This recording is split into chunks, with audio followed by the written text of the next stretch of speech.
Hello, Meoni here, and welcome to a bite-sized video for patch 4.35, the actual patch notes. What exactly is in this patch? What is not included in this patch is the Forbidden Land of Eureka Pagos, which is actually planned to release in patch 4.36. They put that in red at the start there, so we have an idea of when that's coming, probably in 2 to 3 weeks from now. So in 4.35 we have the new Hildebrand storyline quests, which take place in Kagane. You must have completed the previous Of Wolves and Gentlemen Mandeville quest. If you haven't done that already, it's a little bit disappointing, but go and get that done. Hopefully these are better. There's 2 quests this time. Either way, you can start that in Kagane at X13.2, Y13.3. In addition to this, the main meat and potatoes of the patch is of course Heaven on High, the next deep dungeon. To actually enter Heaven on High, you must first be at least level 61 or above. You must have also completed the main scenario quest, Tide Goes In, Imperials Go Out, and the other requisite is also to have completed floor 50 of the Palace of the Dead. You could have completed that any time in the past, as you get an achievement for doing so.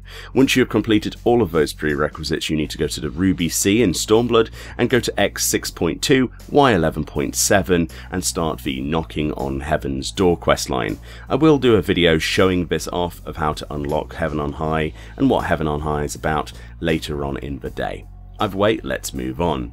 So the next items that you might imagine to be in a patch of this size will be new furnishings for your house. These include Otter related items, as you can see here, a table, a really nifty looking chair, some kind of decorative item, an Otter sort of statue for the outside of your house, and what appears to be, is that a carbuncle? I don't know. That's a really nice looking bench either way. There's obviously new Orchestron rolls, new minions, new Triple Triad cards, you name it. We'll be looking at those when we get a hold of them in the game in separate videos. In addition to that, apparently we're also getting 2 new emotes. The female one there from the Makote seems to be her fanning herself with her hand because she's warm, and the other one seems to be the male character wiping sweat from his brow. It's likely that these will be attainable either in Heaven on High or the Mandeville storyline. And one of the more interesting final items to be looking at here is that they've finally put in the Final Fantasy XIV hairstyle design contest winner, and it's this hairstyle which people have been ranting and raving, asking me personally non-stop where it might be from. Well,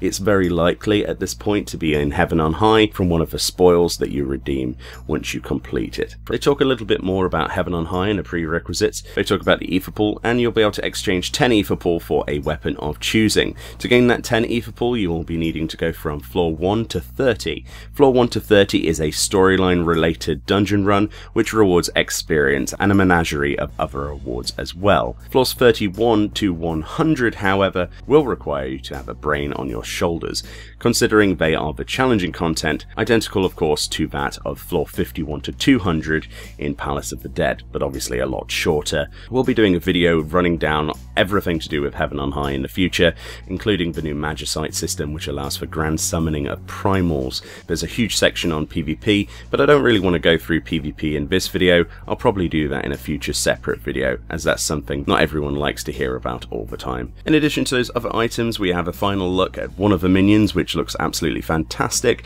and the new Dodo mount which is to be assured to be inside Heaven on High, probably from the top floors sacks, which are obviously going to be difficult to obtain, and the drop rate is obviously going to be pretty low. And that about wraps up the patch notes for patch 4.35. Hopefully you enjoyed this bite-sized look at the patch notes. I'll be featuring more content from Heaven on High and onwards daily on the channel, so be sure to check that out. Thank you for watching, and I'll see you all next time.